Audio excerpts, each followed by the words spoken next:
Namaste. We've been looking at the names of Lord Krishna in the 10th chapter of Bhagavad Gita. The previous episode we saw Adi Deva. Today we'll be looking at the same sloka, the 10th chapter 12th sloka, because Arjuna addresses Krishna with a variety of names in this particular sloka. In fact, there are some names which can be called as the unique identifier of the Lord.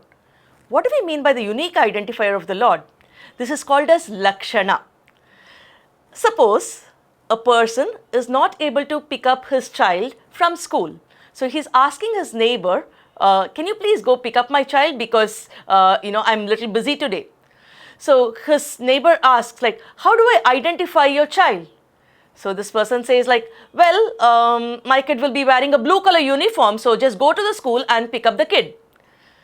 All the kids in the school will be wearing a blue color uniform. How do I uniquely identify that this is your child? Please let me know specifically. So then the person says, okay, this is the height, this is the color, this is the name, this is the class, this is the session, so on and so forth, so that the kid can be identified uniquely, right? So also to identify Lord, there are certain unique qualities which can never be replicated by anybody else. So Arjuna addresses Lord Krishna with these names which are called as Lakshanas of the Lord. So what are some of the names he uses? So those are revealed in this beautiful sloka. So this sloka is extremely useful for us to keep contemplating on the divine names of the Lord.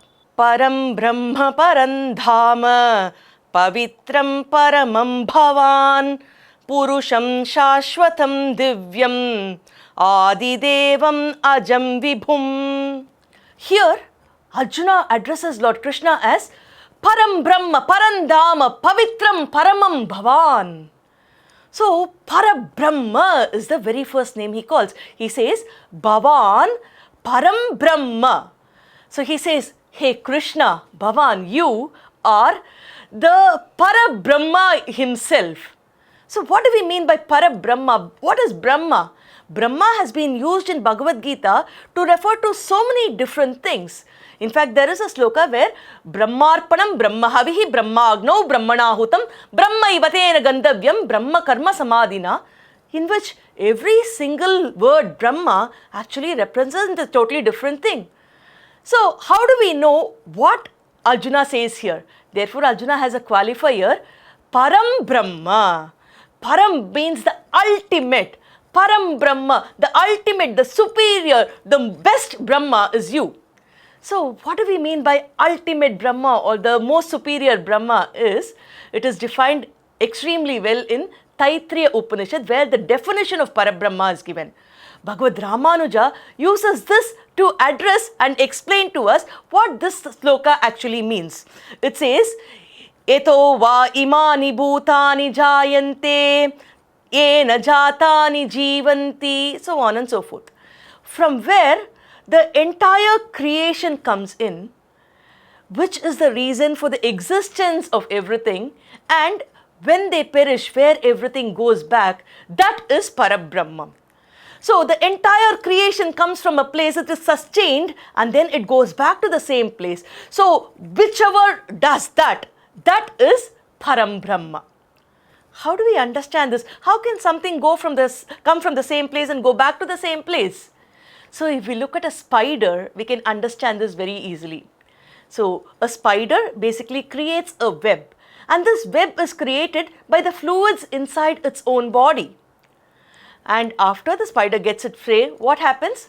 The spider eats back the fluid into itself. It takes back the entire fluid inside its own body. So also, the Parabrahma creates everything, and the existence is because of Parabrahma. It comes from the Parabrahma itself, and finally everything goes back to the Parabrahma itself.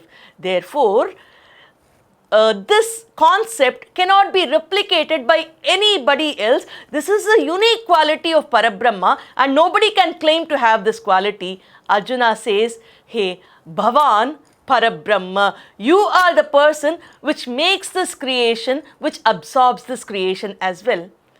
Here there is one more sentence in between which says, he is the reason for sustenance of everything. So how do we understand that? The Lord is in charge of sustaining everything once he creates it. Now think about it. There are so many species that we see, right?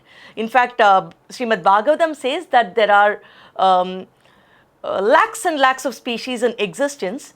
There are species in the water, there are species in the land, there are species which can travel in both places. Now, how do they sustain themselves? Who provides them all the food? Who takes care of all their requirement? In fact, in humans, who provides us with the oxygen? Who provides us with water? Who provides us with everything? If you just take a little baby, even before the child is born, the Lord knows that the child needs to survive, it needs the nutrition. So who creates the milk to be supplied to the child by the mother? So all this is done by the Param Brahma who takes care of sustaining us. So Arjuna here says that that particular Param Brahma is you, O Lord. After this comes the next beautiful word, which is Param Dhama. So what do we mean by Dhama? Dhama, Jyotir Suchayati. So Jyoti means light. Now Dhama here refers to not just the light, he says Param Dhama, which means the light of all the lights. So the source which can give radiance to other things. Now sun gives radiance to the moon. So is sun the Param Dhama? Now the question will be answered as who gives light to the sun? Now the Param Brahman is the one which gives light to the sun, right? Therefore that Param Brahman which gives light to the sun is called as Param Dhama. So the source which gives radiance to all the radiating bodies is called as Param Dhama. So what is the source of light for the Param Dhama? It does not need any source, it is the source by itself. Therefore it is the ultimate Dhama which is Param Dhama.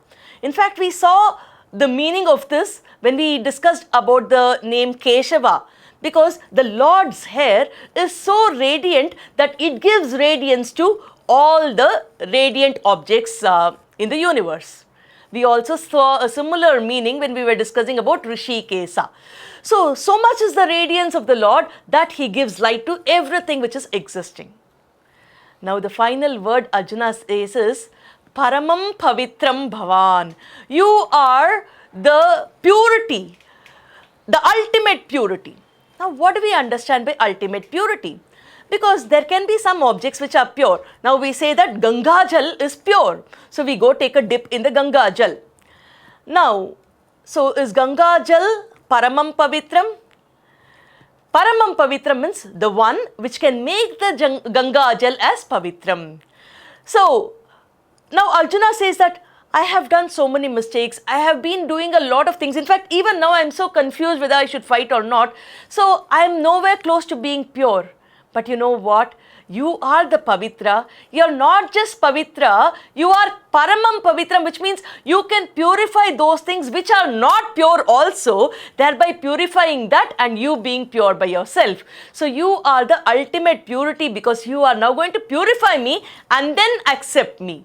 So he is the Paramam Pavitram. In fact, whenever Poonal, the sacred thread is worn, we say the mantra Paramam Pavitram, right?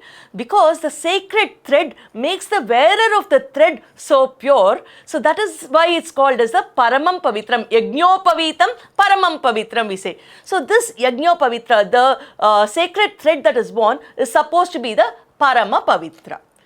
So Arjuna is now addressing Krishna with these three beautiful names, which is Param Brahma, Param Dhama, Pavitram, Paramam Bhavan.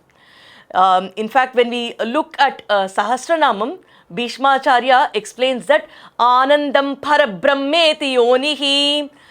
The entire creation is created by the Parabrahman who is Ananda himself, the eternal bliss. He creates the entire universe. So such is the quality of Parabrahma. So Arjuna says that let me keep worshipping you like this, who is so unique, because of who everything is sustained. You are the light of all the radiant objects. You are the purifier. You purify all of us. You are where we all come from. You are the one who sustains us. You are where we all go to. So let's remember these wonderful qualities of the Lord and keep reciting his names. Parabrahmaya namaha, Param Dhamaya namaha, Parama Pavitraya namaha. Let's recite Lord Krishna's names and be blessed. Madhava Achyuta Krishna Hare Hrishikesha Keshava Govinda Vasudeva భగవన్ జనార్దన